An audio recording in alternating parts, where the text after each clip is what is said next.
Hello everybody and welcome to a brand new episode of Second Take Cinema, coming at you from the glorious Impala Films headquarters in sunny Southend-on-Sea.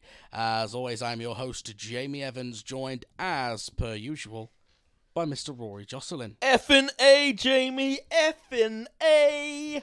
Today is a little bit of a weird episode. It's an unplanned episode. Unplanned, unscheduled, it's just kind of happened by accident. Join us and grab life by the balls as we give a second take to Dodgeball.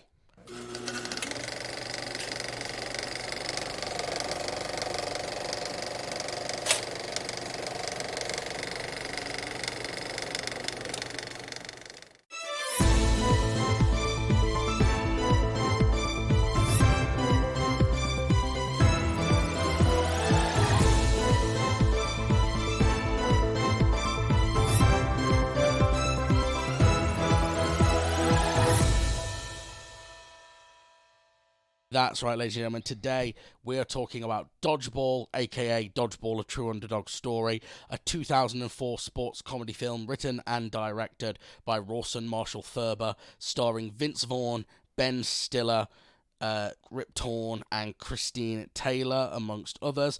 This movie was made for a budget of $20 million and grossed $168.4 million at the box office. On Rotten Tomatoes, the film holds a 71% review. Generally, reviews are positive, with the website's critical consensus stating, "Proudly profane and splendidly silly, Dodgeball is a worthy spiritual successor to the goofball comedies of the 1980s.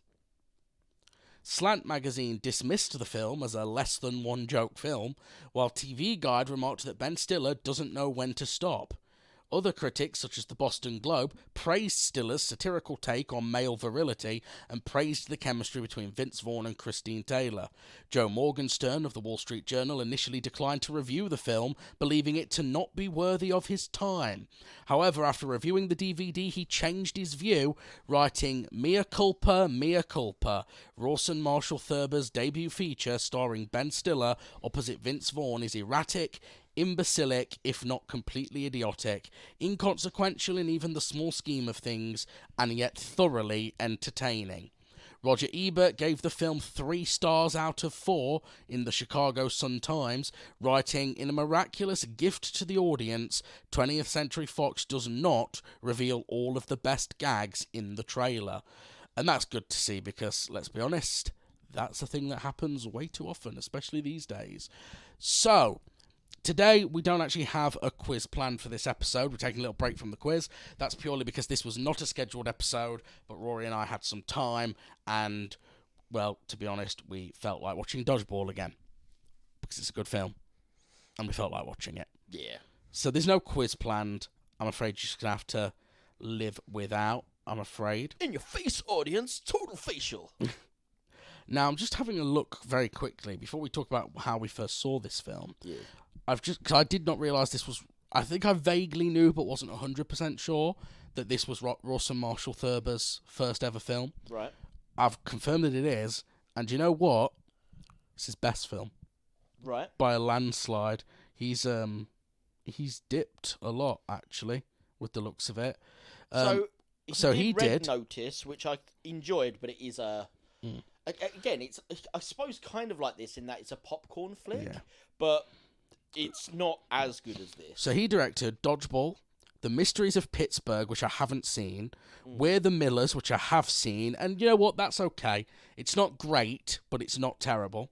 Central Intelligence, which I honestly can't remember if I've seen or not. You know what? I've definitely seen a film that's got The Rock and Kevin Hart in it. Yeah, that's it. I think I've seen it. But there's about 12 remember. of those, isn't there? Yeah, I honestly can't remember if it's that one or another one. I think I have, though. Skyscraper I haven't seen, but that's the Dwayne Johnson one. Yep. And Red Notice. In fact, basically, he's just worked exclusively with Dwayne Johnson the last his last 3 films, yeah. Yeah. You're right. His last 3 films are all with Dwayne Johnson. Red Notice, I haven't seen, but I know it's the one that's got The Rock, Gal Gadot, and Ryan Reynolds in it. It's decent, and it's got an interesting twist at the end. Okay, I might watch it sometime. The reason I didn't watch it is, you know, when it came out, Yeah. I remember all the reviews were basically like, I'm not joking, this was every review I read for it, was along the lines of, this is what happens when you cast 3 people who can't act, as in 3 people who just play themselves. Because Gal Gadot just plays herself, Ryan Reynolds just plays Deadpool, and The Rock is The Rock. Well, here's the thing, the other irony is that, looking at it, if they were to do a movie based on Streets of Rage, it kind of looks like Max, Axel, and Blaze. And I'm just like, is this a Streets of Rage movie, but not actually Streets of Rage? So neither of us put Dodgeball in the hat because Dodgeball wasn't planned. Well, also, it's kind of a renownedly good film, and we both agree it's a good film. This is one on the similar lines to Army of Darkness that we did a few weeks ago, which is... I was already confident I wouldn't be changing my mind on this, and having watched it, I haven't. What was the first time you saw Dodgeball, Rory? I honestly can't remember, because I've watched it so many times. I know it wasn't at the cinema. For definite, it wasn't at the cinema. I saw it on DVD. Probably... I'm thinking 2006, because whenever I think of this film, I think it's 2006 it was released. 2004. I know it was, but that's what I'm thinking. Oh, you think, right. Yeah, in my head, I'm always thinking 2006, so I imagine that's probably when I first saw it. Yeah, I laughed my arse off at it, specifically falling in love with Ben Stiller's character because of all of his quotes. But as I've watched it more and more, and over time, and as I've gotten older, not only do I still love Ben Stiller's character in this... But I've grown a massive appreciation for how good the script is in terms of jokes for the other characters, as well as their performances. Like Justin Long, in 2006, it would have been like, oh, it's just Justin Long, the guy from Galaxy Quest. Watching it now, like the... Whoa. For you, it was that. For everyone. For you, no. For a lot of people, it was the dude from Jeepers Creepers. Yeah, but I was... Okay, whatever. But fine, Galaxy Quest guy. Or Die Hard 4. No, this is before... This is just before Die Hard 4. Yeah, but 2006 it might not have been. Oh, yeah, you saw it later. But anyway, the point is it was like Justin Long, the young guy from Galaxy Quest, and he does a good job in this. And as I've gotten older and rewatched it more and more, I actually appreciate more the quality of his ability to pratfall. Yeah. His pratfalling is phenomenal in this. And I actually think it's kind of underappreciated just how well that man breaks himself and throws himself around like a bit of rubber. Yeah. Because his character is meant to get... Because he's basically taking the brunt of pain. But he does it so well. He does it really well. And not just him, a lot of the characters have something similar, which I'm sure we'll get to in the conversation. So yeah, over time, rather than... Most comedies, you'll love the first time. And then over time, you either have to make excuses for them in a way to go, I still like it, but I understand that this is a problem or that this is shit. But you kind of get over it because I like it or I have nostalgia for it. Ace Ventura is kind of like that for me. I still love Ace Ventura, but I have to kind of almost apologise for its ending and things like that. This, I don't have to. Yeah. This, kind of like Airplane, like Wild Hogs even, this and Galaxy Quest... This is a comedy movie that hasn't aged badly to me, and I can watch over and over and over and over. In fact, I've probably add the Marx Brothers film Duck Soup into that list as well, though that has aged because it's black and white. There's a lot of things like there's certain comedies which the absolute brilliance of the script doesn't age. This is one of them. Yeah. I know there's a couple of things we might suggest don't work in reasons why this couldn't be made now. Yeah. But I don't think they aged the film in a bad way. There's nothing Ace Ventura style where it's like, oh, now we're out in a trans person in the most embarrassing way. Nothing on that level happens in this film. Yeah. And the people saying bad shit in this film are the bad guys or the old people who are out of date. Yeah. And you're like, that's that, So yeah, no, I watched this film. I remember loving it, and over time, I've only grown a bigger appreciation. What about yourself? Okay, so it sounds like I actually saw this before you. Then, if you didn't see it till 2006, so I was very lucky in that I saw this film at a very formative part of my life when I was actually just getting into film. Yeah. like I'd only recently seen Nightmare on Elm Street and started going down the pathway of, I'd like to make films. Now, I was at school. I'm not going to name him just in case he can't get in any sort of trouble for this. Scott. I made that up. At school, when you're on the last day of term and the teacher can't be fucked to teach you. Yes. And they just make you watch videos. Oh, right. That was always Mr. Bean in my school. Right. So there was always, every other teacher would have one aged video. Yeah. That it was every time. And it was always, for us, it was either Finding fucking Nemo, Cool Runnings for some reason. Cool Runnings. No, I can't do the accent. Or, even better, was our history teacher. What he would do is the night before, he would just tape whatever episode of The Simpsons was on. I mean, at least he put some effort into recording something. But most people at that age were watching Simpsons. So they'd have watched it the night before and then rewatched it. Anyway, we had this science teacher, great guy, great bloke, who... And the most surprising bit is he was exactly, if I told you to picture a science teacher, you would picture this man. An older gentleman, suede elbow patches on his jacket. Yep. Like, not something you'd expect to be cool at all. No. But every time it got to that last day of term, he'd bring in a pirated DVD of a film that was in cinema at the time. Right. Sort of thing.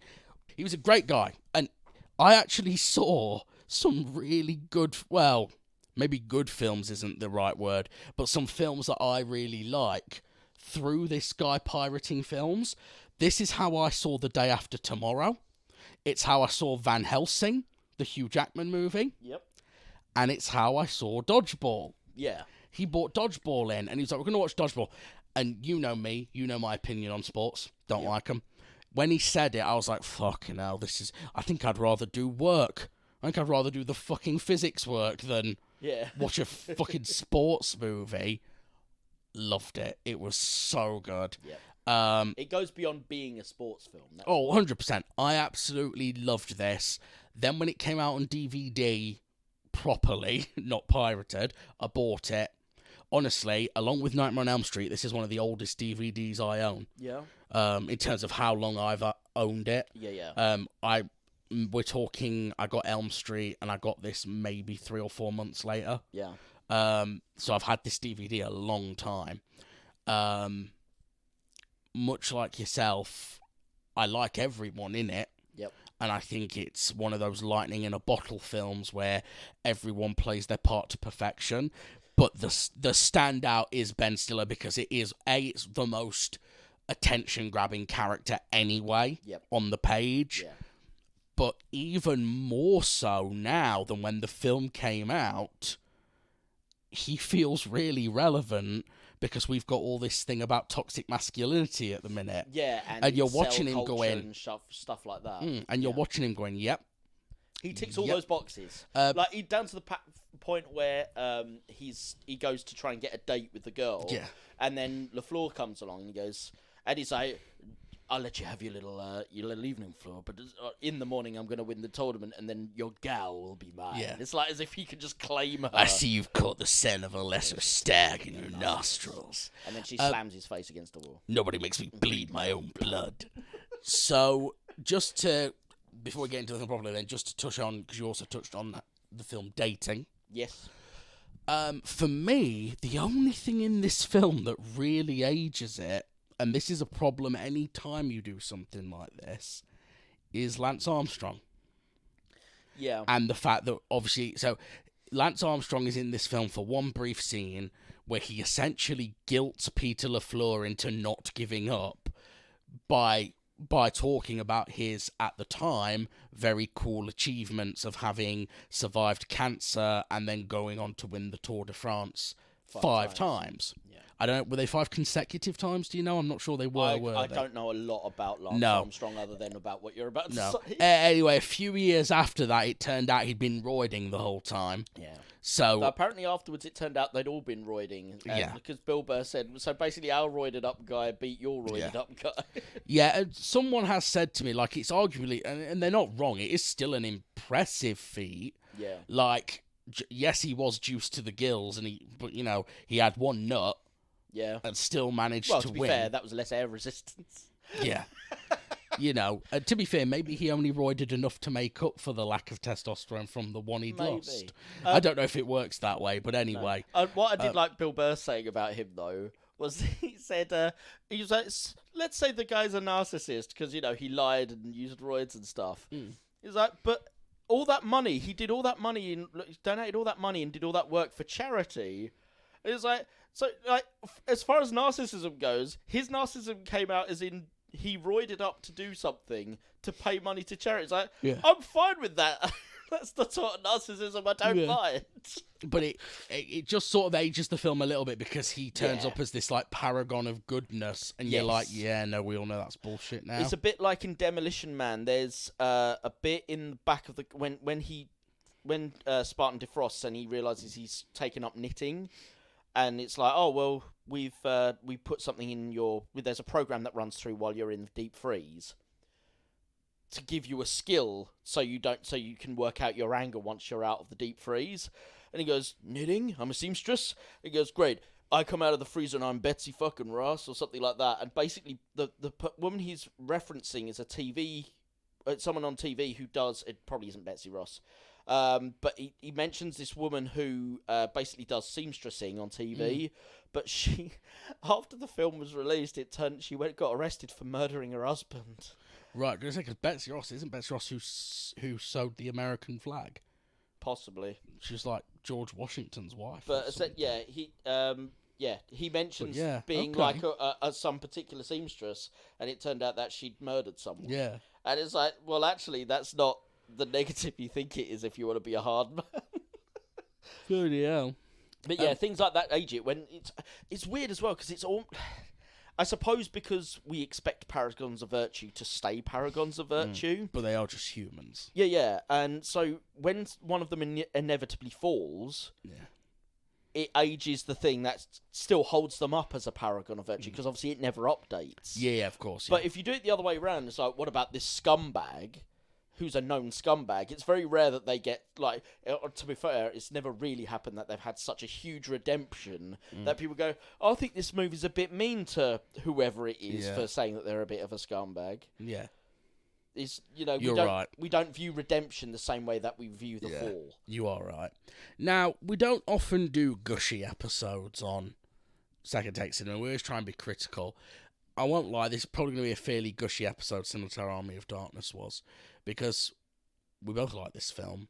We've just watched it again, literally half an hour ago, and we both still loved it. Yep.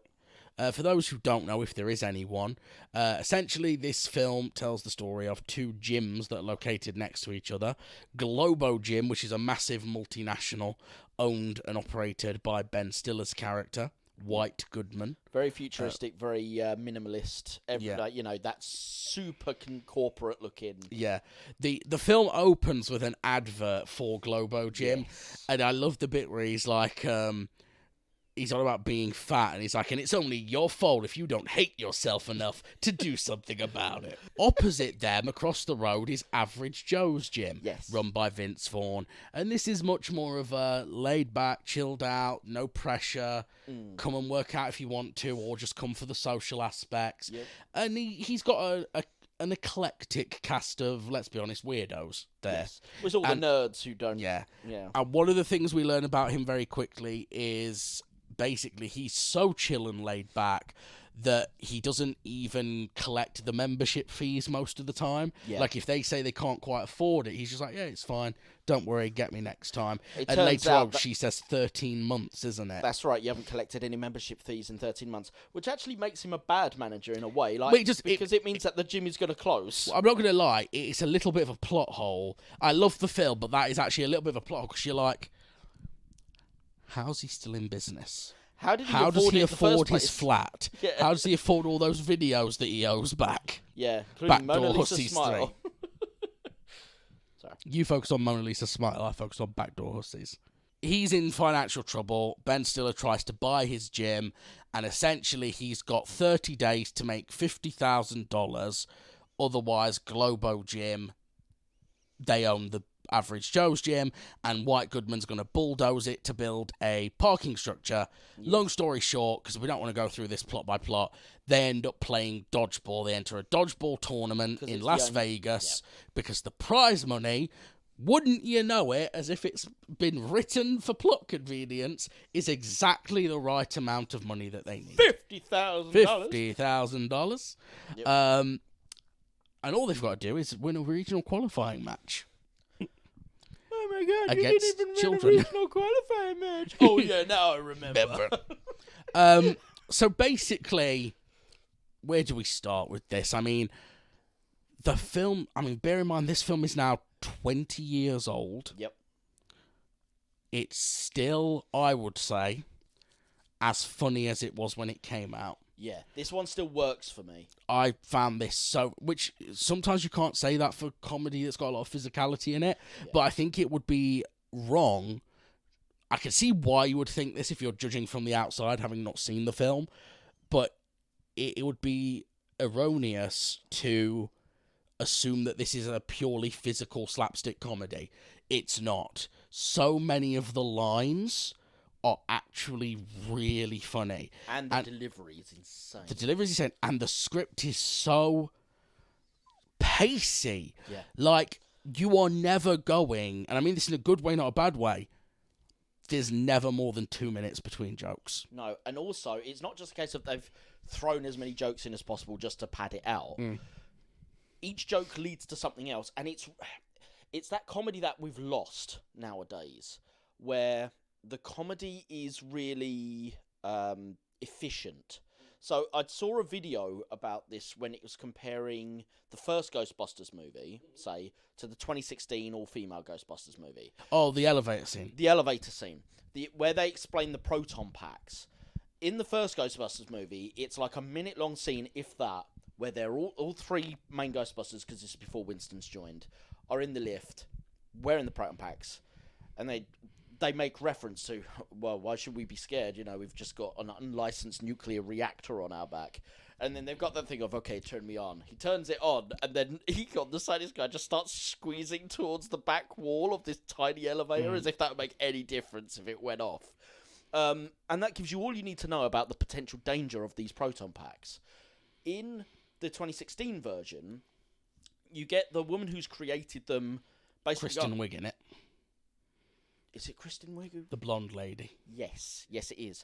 Kristen Wiig is like, I've made these packs. These, really, these will do the job. She spends ages sort of doing a jokey thing of trying to explain them, which doesn't work. And then they do an entire scene that's about 2 or 3 minutes long in and of itself of Melissa McCarthy testing it. But then she's firing it, and then she's basically being thrown around like a balloon at the end of a loose hose. It's like you used to see in cartoons, Yeah. when a cartoon character would turn a fire hose on, Yes. and not be prepared for the pressure it's of that. the water. But the thing is the rest of the film doesn't do that. It's the only scene where they go slapstick in that old sort of Looney Tunes style, and it's out of sync. And then they're like, oh, they've spent this whole time going, oh no, that could be really dangerous.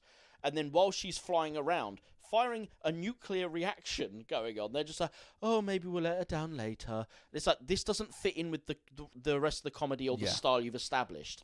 So, and whereas, it's bigger than it needs to be. Yeah. And you've now spent about 5 minutes telling the same joke worse than was done in about a minute, if that, in the original, right? Because it was much more efficient. Dodgeball is that. We know the entire villain's motivation within a minute and a half, the opening minute and a half of a film.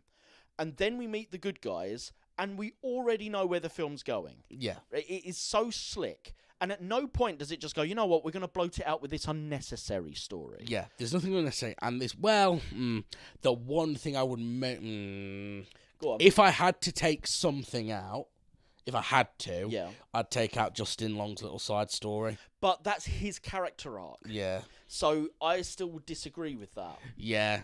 Don't get me wrong, it's the only thing that doesn't directly connect to the Globo Gym story. Yeah. But it does give him a reason to not be there. And if he was there at the final bit, they wouldn't have to forfeit. They wouldn't have to forfeit. So then the ending wouldn't work. The other thing this does with its sense of comedy, like you said, it is efficient, it also isn't... Comedy now, in a lot of films, I'd say 90% of films, is this cynical, sarcastic humour that is deliberately designed to undercut everything. It's the Marvel humour.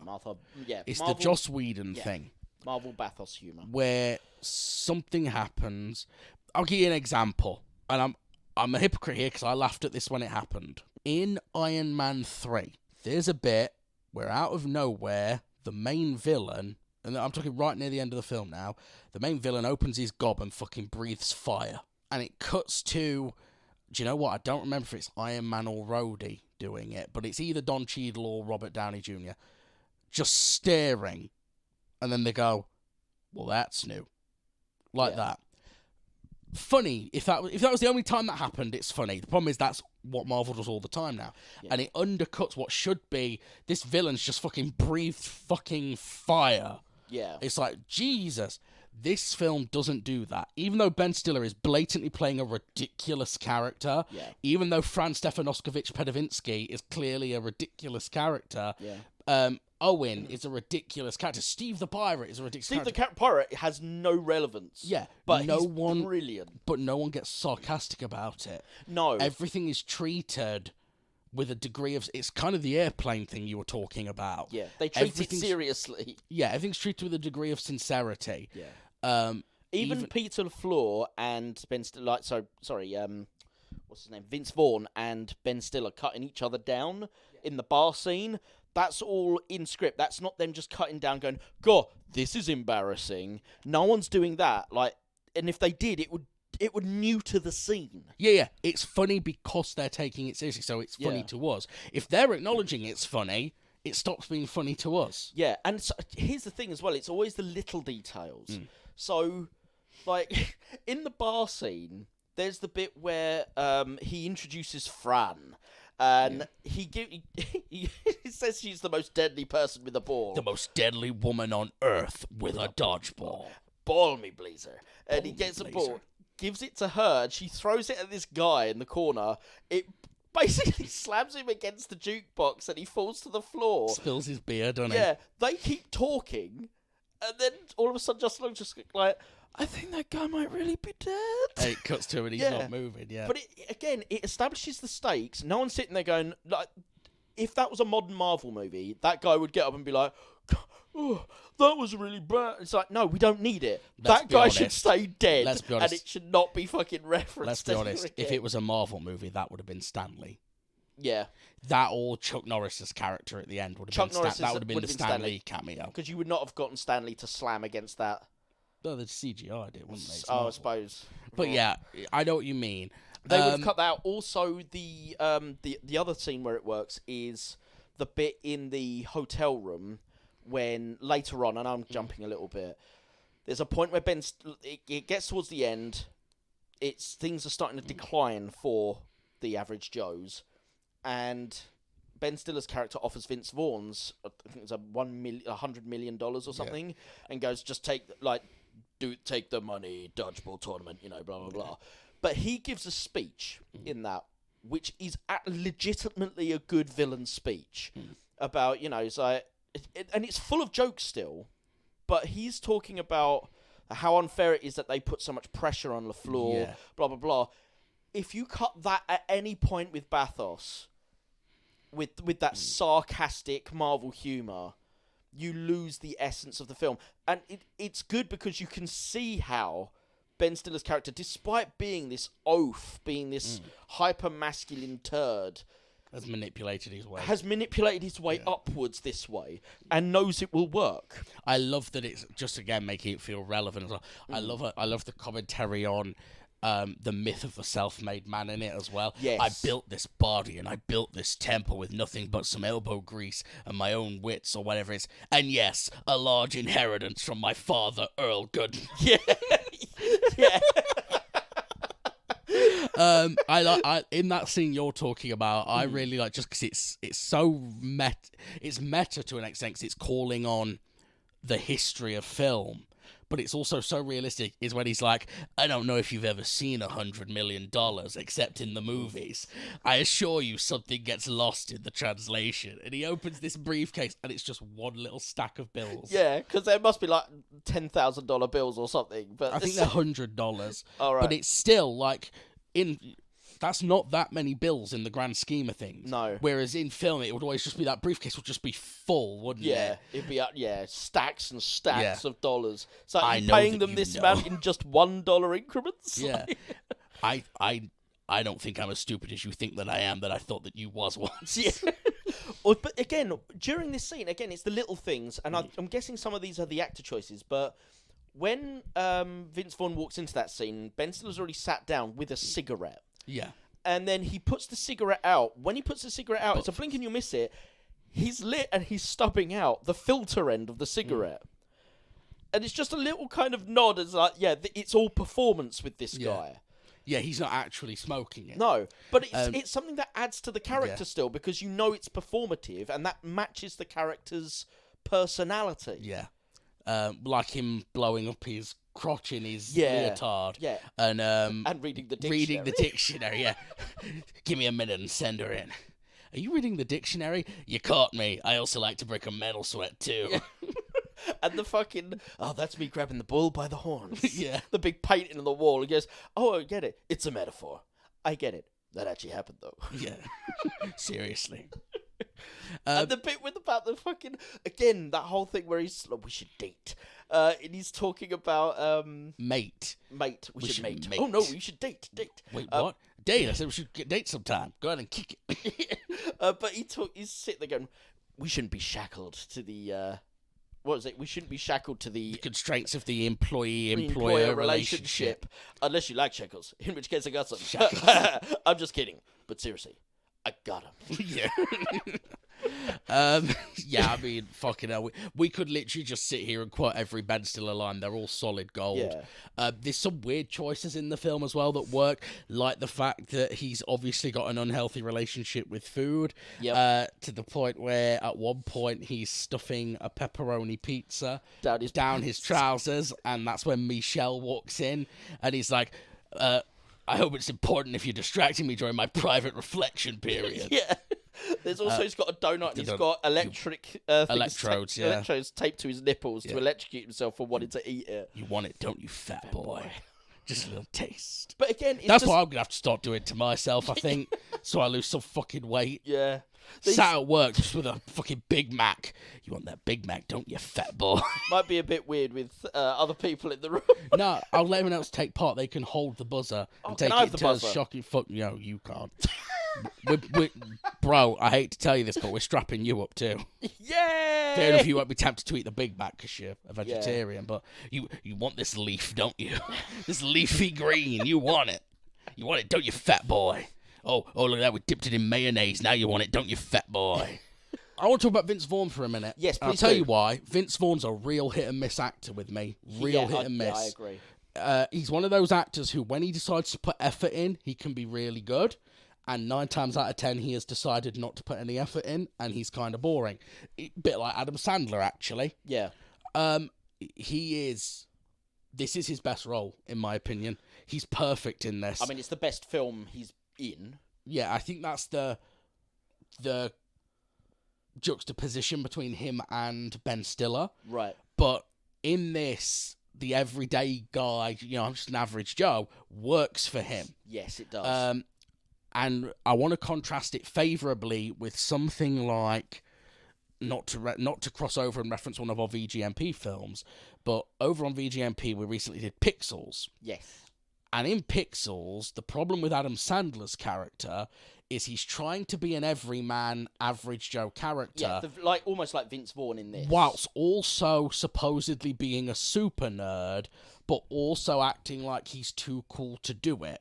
Yeah. And we said in that some of his comments towards Lululemon Soft come across as dickheadish. In this, Vince Vaughn never comes across as bullying when he makes comments to Justin Long or Owen or to, who is the Get Angry, Get Mean guy? Stephen Root. Yeah, but what's his character's Gordon. name? Gordon, thank you. he never comes across as... So, like, when Justin Long's saying to him he wants to be a cheerleader so girls won't make fun of him, and he's like, wait, you want to be a cheerleader to prove to girls that you're not a loser? And he's like, yeah. And he said Adam Sandler would be like, gay or something like that. Yeah, he'd make it very obvious what the meaning is behind the word. Whereas Vince Vaughn kind of just goes, school's changed a lot since I was there. Which is ultimately far wittier, still gets the same point across. And makes him come across as a nice, likeable person. Yeah, because he's not just outright insulting Justin Long's character. Same when Gordon comes up and he's got the OSQ magazine with the midget tossing in it. Obscure Sports Quarterly. But the other thing as well, like, this is, again, it's knowing which characters should pick their fights. So, obviously, if it was Ben Stiller's character, he would go to town ripping on each of them. In fact, he does in the bar scene. But there's a point when they do their first battle where Stephen Root's character, he's got an Asian bride, and she's watching the dodgeball match, and she's got a really angry face on. She laughs every time he gets hit. And he says, he's like, oh, is that your Asian male bride? Yeah. How's that going?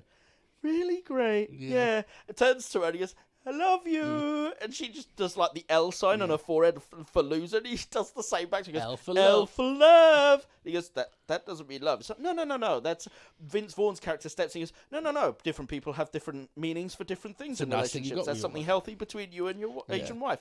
But it's, the fact is he's clearly doing that to cover Gordon's feelings. In that same scene, there's literally second before that, the line, I don't know why I find it funny, but I just do.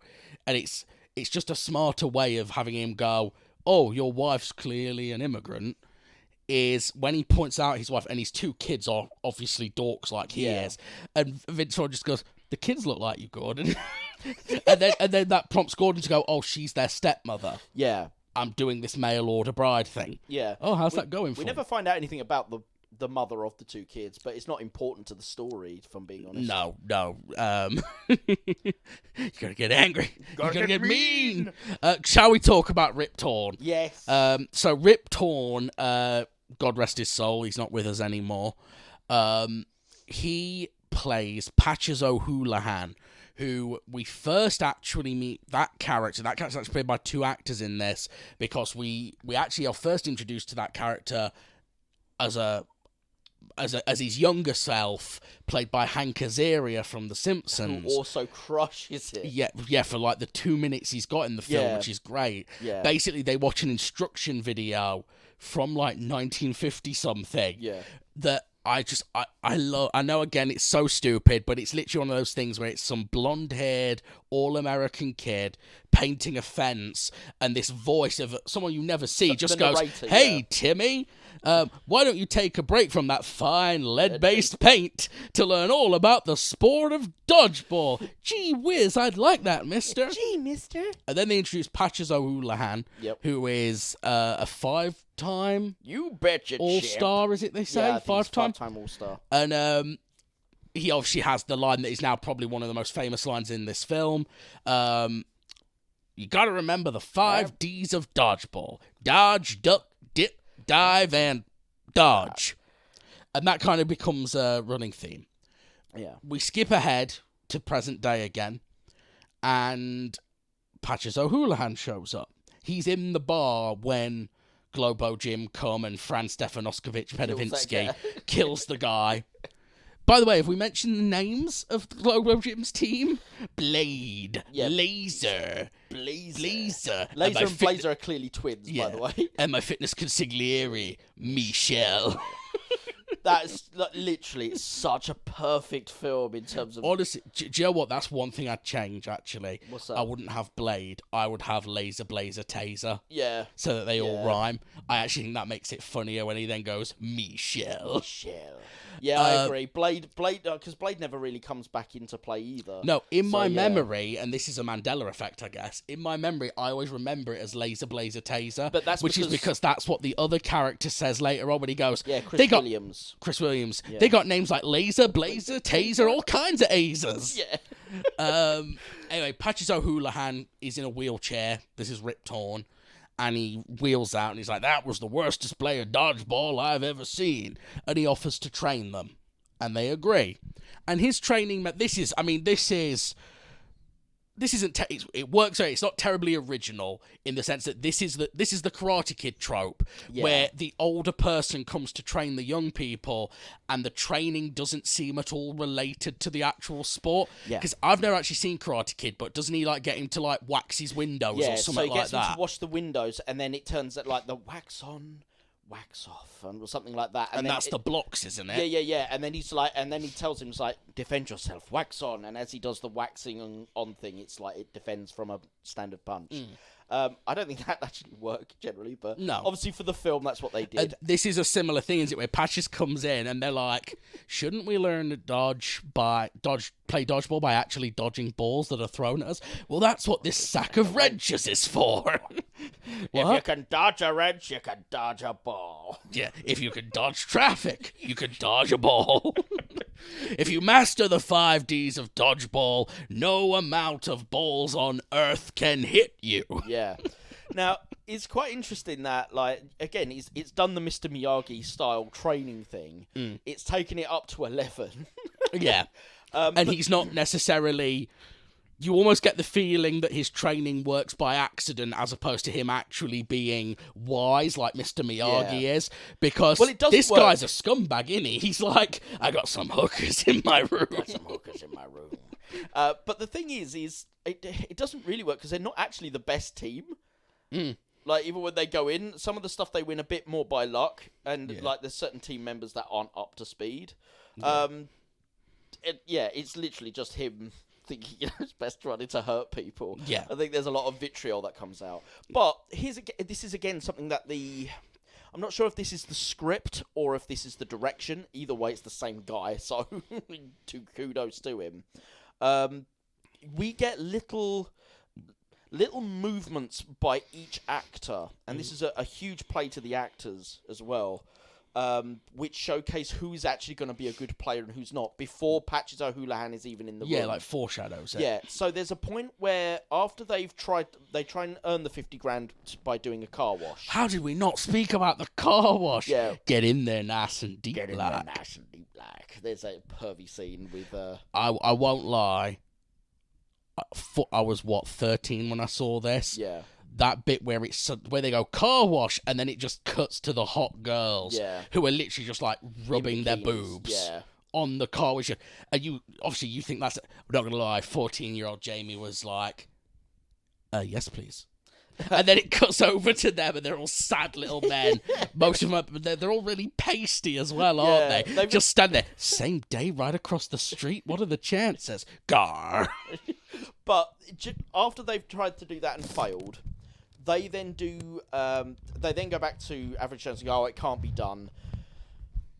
And Vince Vaughn basically goes, "Look, we'll get some drinks, so we'll tear this place apart." He grabs several cans of drink and passes them to each member of the team, and each member of the team reacts in different ways, including there's a guy played by Joel David Moore called Owen, who is the most garbage person on the team, who literally cannot play to the point where he pretty much doesn't play.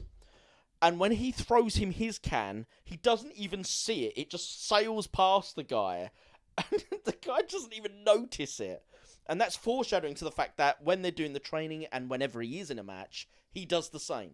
I just want to shout out as well 2 more actors in this who are not terribly large parts, but do so much, I think. For one of them, it's the best thing I've ever seen. Yeah.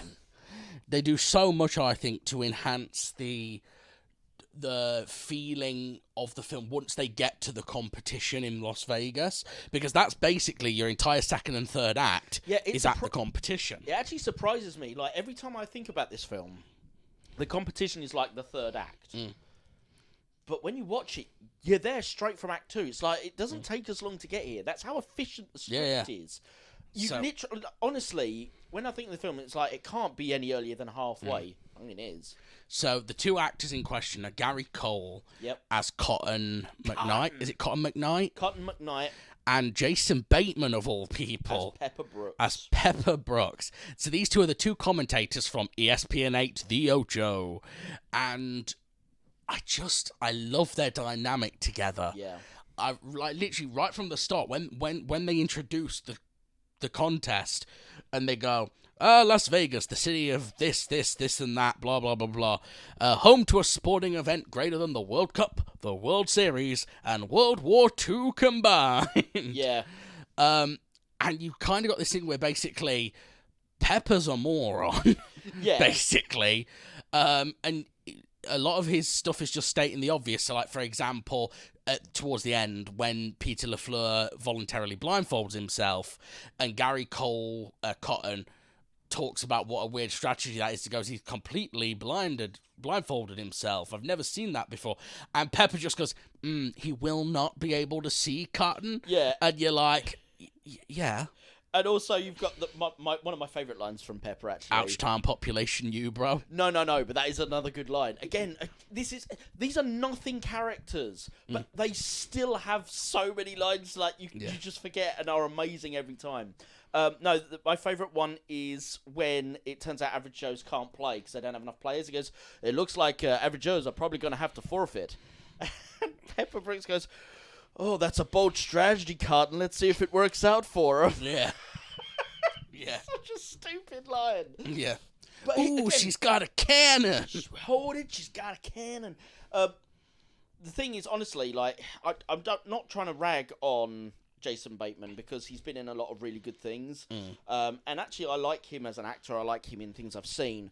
But it just feels to me... He's very samey, isn't he? Well, the thing, since Arrested Development, certainly, almost every single thing I've seen him in, he plays basically the character from that, which now you could pretty much consider it, he's just playing Jason Bateman. Yeah. He's done basically what Ryan Reynolds did with Deadpool. Yeah. He's found a role that really shot him up to stardom. And he's sticking to it. And that's now my thing. That's what I do in every film. What I'd quite like to see from him is a series he's in that actually only finished last year, I think. Yeah. Called Ozark. Oh, okay. I haven't seen it yet, but it went for 4 full seasons, and it's a crime drama. I cannot imagine that he's the same in that. Like, for it to go that long and be taken as seriously as it was, because it was, like, critically acclaimed. Yeah, 44 episodes is in from 2017 to 22.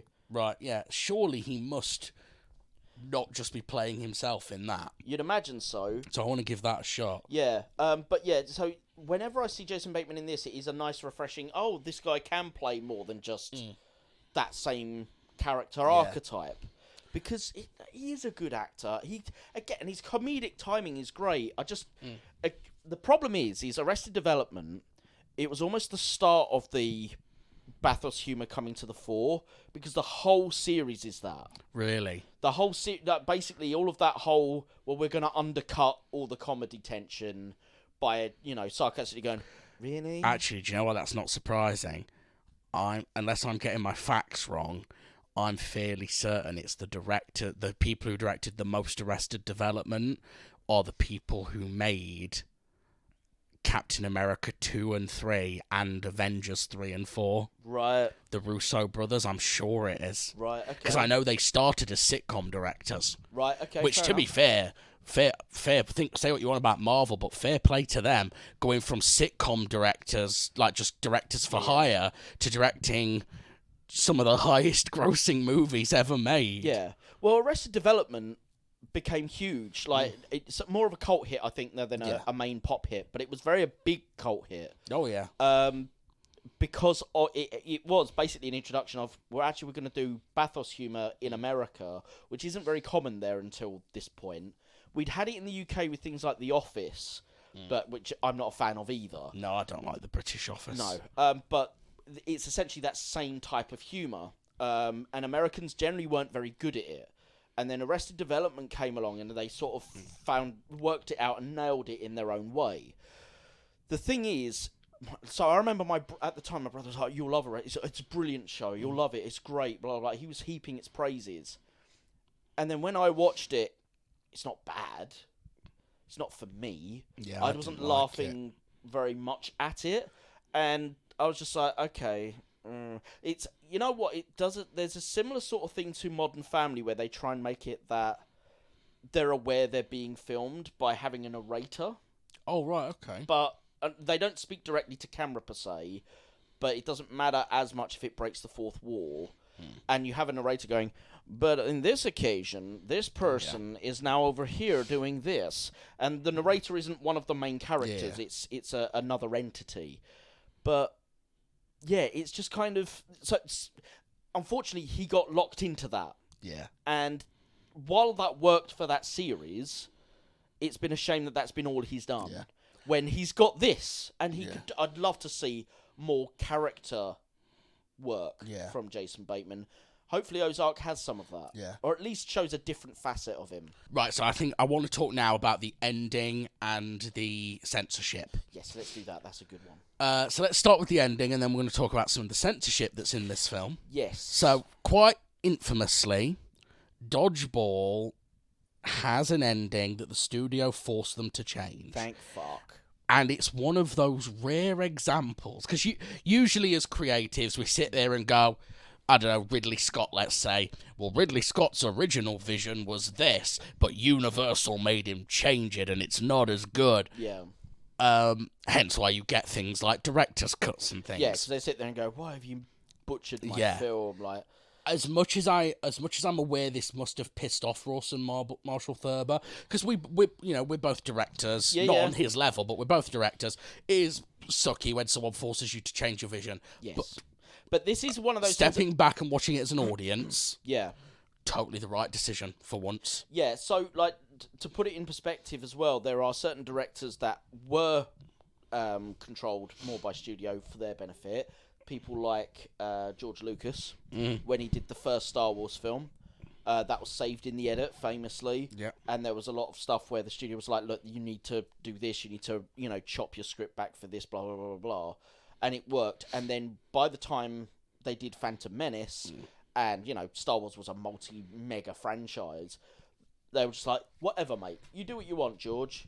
And what he made wasn't as good because there was no oversight. There was no one to go, George, you need to trim this, or George, you need to add this, or you need to... Hey, George, don't you think these aliens are kind of, racist?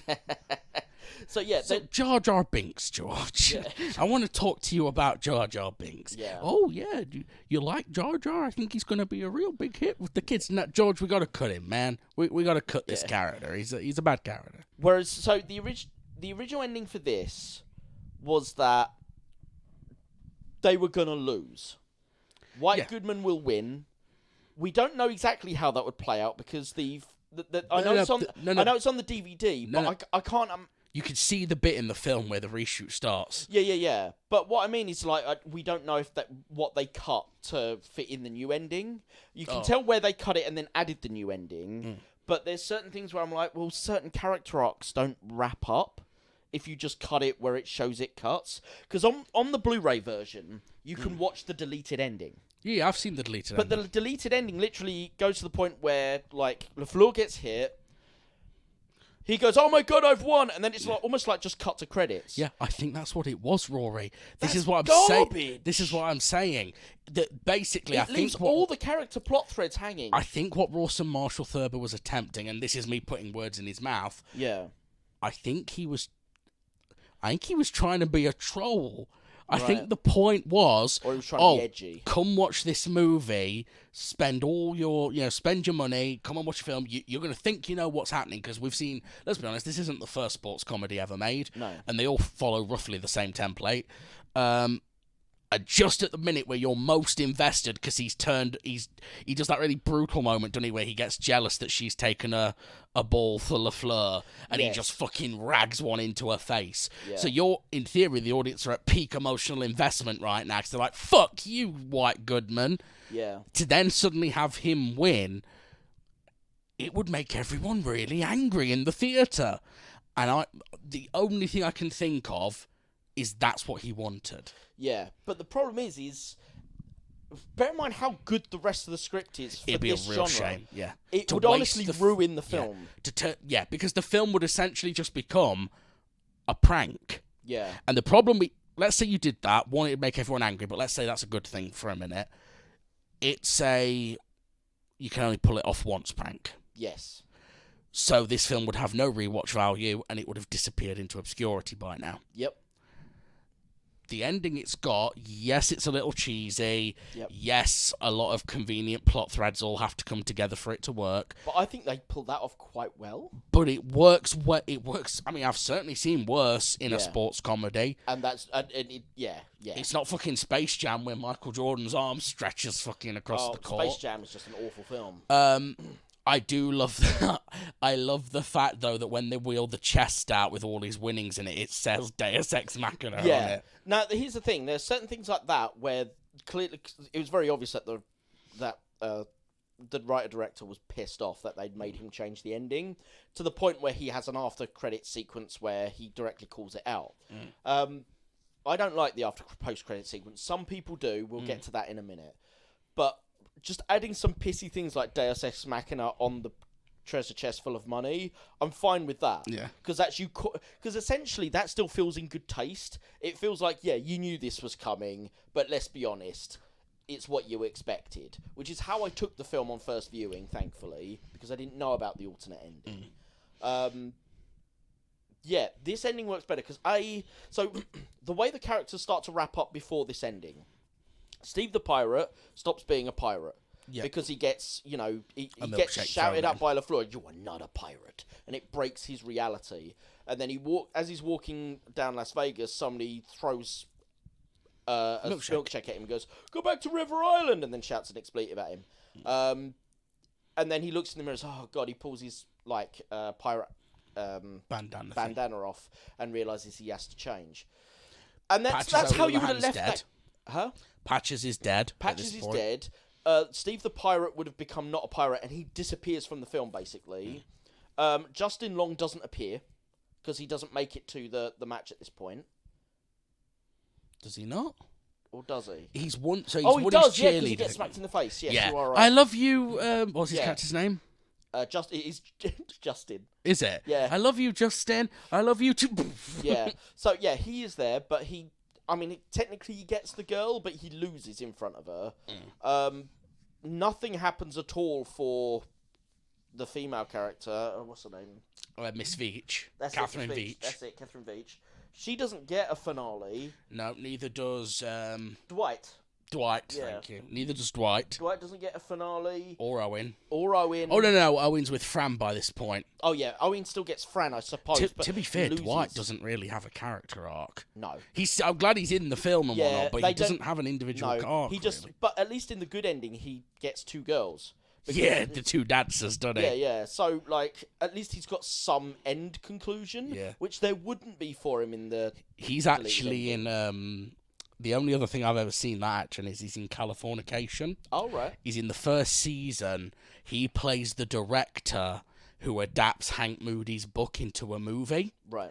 And the movie does really well because he basically cuts all the pathos out of the book and turns it into a bog-standard rom-com. Oh. So in revenge, petty masculine revenge, Duchovny starts ploughing his wife. And when the guy finds out, he Hank's at a book reading, like authors do sometimes. Yeah. And this guy's charged and he's like, "Moody, I'm fed up of you chatting shit about me in the press." And Hank goes, "Oh, that's what you're angry about? Well, that's good. I thought it was because you found out I fucked your wife in every room of your house." And he goes, "You did what?" He goes, "I'm real sorry. I didn't mean to leave a mess, but I didn't realize the old lady was a squirter." So then this guy gets really angry. They get in a fight, but the best thing about fights in Californication is that they always use fights to show how bullshit macho posturing is. Yeah. Because men in Californication will get into arguments where they're like puffing up, and whenever they fight, it's always really pathetic. Like it's just like rolling on the floor sort of thing. Right. But this guy Dwight ends up shoving Hank onto a table, and as Hank goes backwards like that, because of the momentum, his legs come up, and he just full on punches him in the balls, like full on just dead shot. Yeah. But this ending does cripple the film. The original ending. I think. Yeah. So it's very clear to me that they inserted the scene in the hotel room where he offers him the money, because actually that doesn't go anywhere in the original ending. Yeah. And where it sits in actually matches in from where it sits into the film. LaFleur and Veach go to the bar and then come back, and LaFleur is just like, well, what's the point? I don't even see, of course we can't win. We're going to go out and lose. So it still feels it still feels like it fits in, but he never mentions the money except in the re-recorded good ending. Yeah. It's never mentioned in the main Dodgeball match prior to that point. So I think that was a good addition. That was added in then. Yeah, I think that was added in. It was a good addition because then it set up the ending for the Deus Ex Machina amount of money, which then gets Steve the Pirate to become a pirate again. Yeah. Much better as a pirate. Who wants to be fucking... He comes back in an Abercrombie and Fitch t-shirt, polo shirt. And I'm sorry, but anyone who wears polo shirts, especially Abercrombie and Fitch ones, get a personality.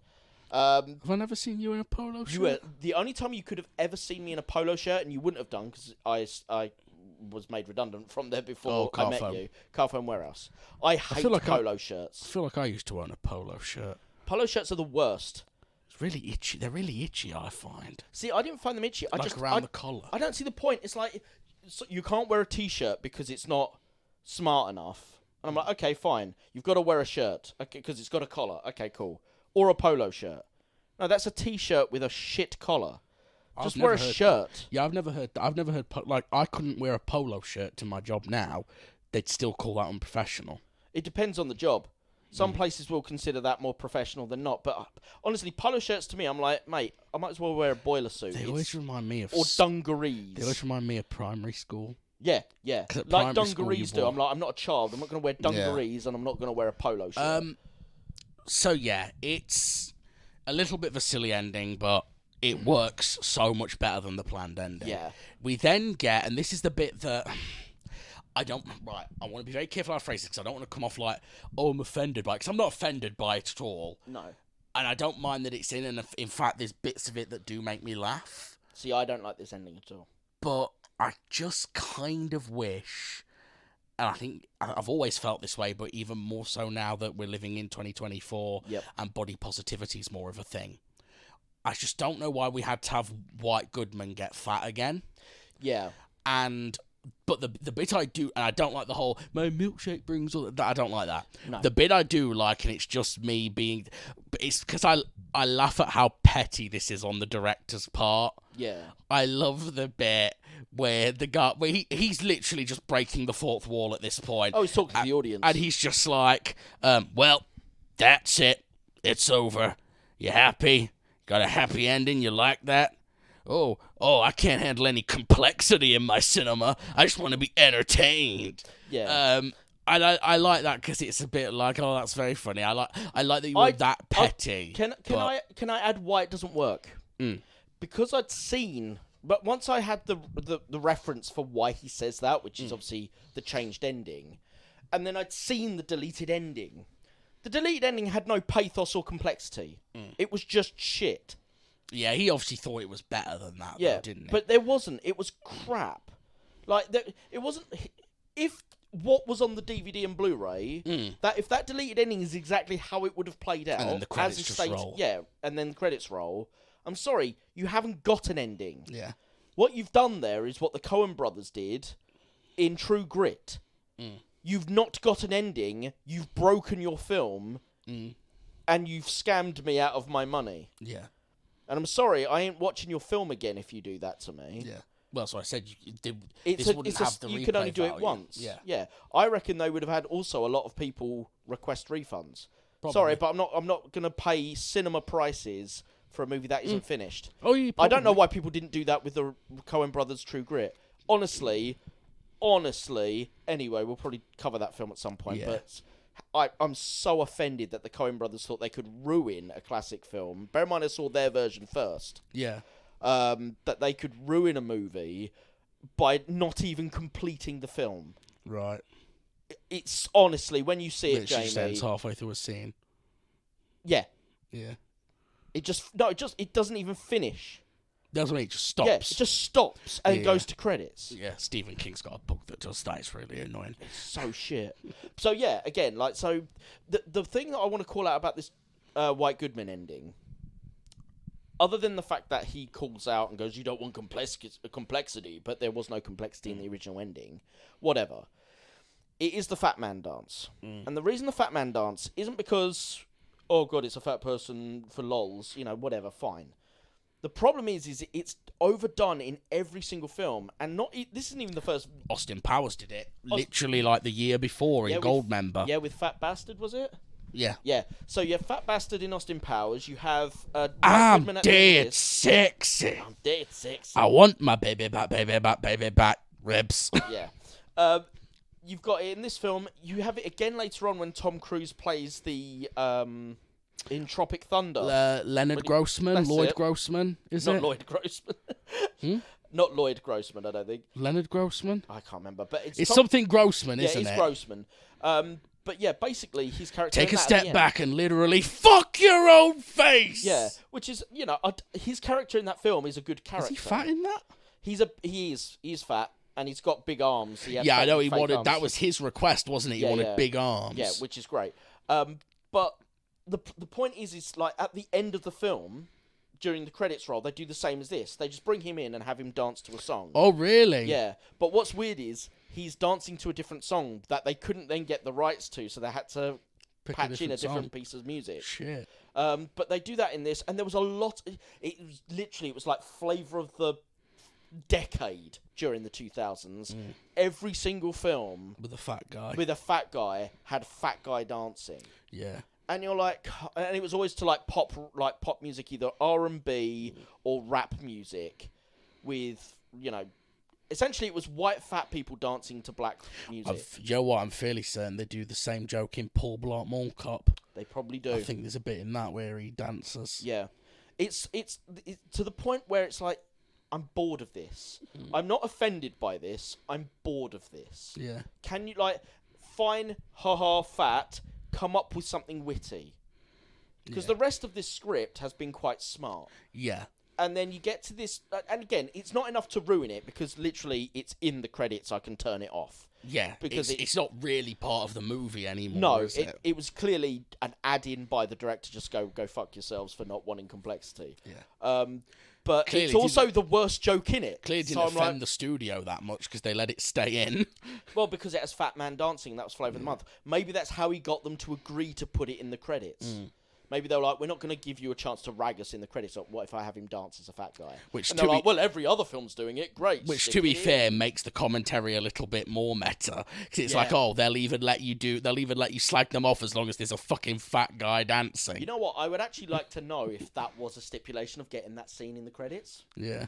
Because if they didn't have the fat guy dance bit, they just had him say, oh, fucking Chuck Norris, and end it. Yeah, fucking Chuck Norris. Yeah, I honestly do not see why they would have let him, let alone... Yeah, I honestly don't think they would have let him put it in. Yeah, there's just no need for it. It's the one downer in the film for me.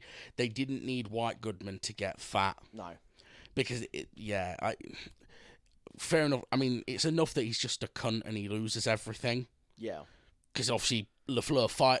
Basically, if anyone hasn't seen it and is sitting there going, I don't understand. Basically, LaFleur, through a series of manipulations, ends up being the owner of Globo Gym. Yeah, and therefore also the owner of Average Joe's, and he fires White Goodman. Yeah, so that's enough. It could have just ended with him being fired. Yeah, because why would he need to? Why couldn't he still go to the gym if he'd been fired? That didn't make sense. I must admit, even in 2004, that was the one bit where I was like, I didn't need it. Like, when he starts storming off and he's, like, shoving the cake bars into his face, I was just like, why? Yeah. Though I did like the line, you're going down the floor, you're going down like a sweet muffin. I thought that was a good line. I still swear he says sweet nothing. Sweet muffin. I might need to watch it with subtitles on to confirm. Maybe we should. I'll watch it again with you. I'm sure it's sweet nothing. You're going down like a sweet nothing. I'm fairly certain it's a sweet It probably is. I'm probably wrong. I could be wrong. Yeah, here's the thing. Like, it could be either. Both are very similar sounding. But yeah, either way. I love this film. I still love this film. I turn it off before the White Goodman ending. Like, the credits start to roll before he comes up anyway. So as soon as the credits hit, I'm like, cool, turn it off. And I've seen the perfect comedy film. And there's nothing now that ruins it, because fuck that scene. Yeah. What about yourself? You still? Yeah, still love it. It's great. I will probably continue to rewatch this film periodically for the rest of my life. I think it's that good. Yep. I agree. It's one of the few movies that I can literally... I mean, I must have seen it 100 times by now. Well, thank you for joining us, everyone, on this episode of Second Take Cinema. We had a lot of fun rewatching Dodgeball and talking about it. Maybe not necessarily the most unbiased discussion, but there we are. We hope you enjoyed the film too, and we hope to see you again on our next episode of Second Take Cinema.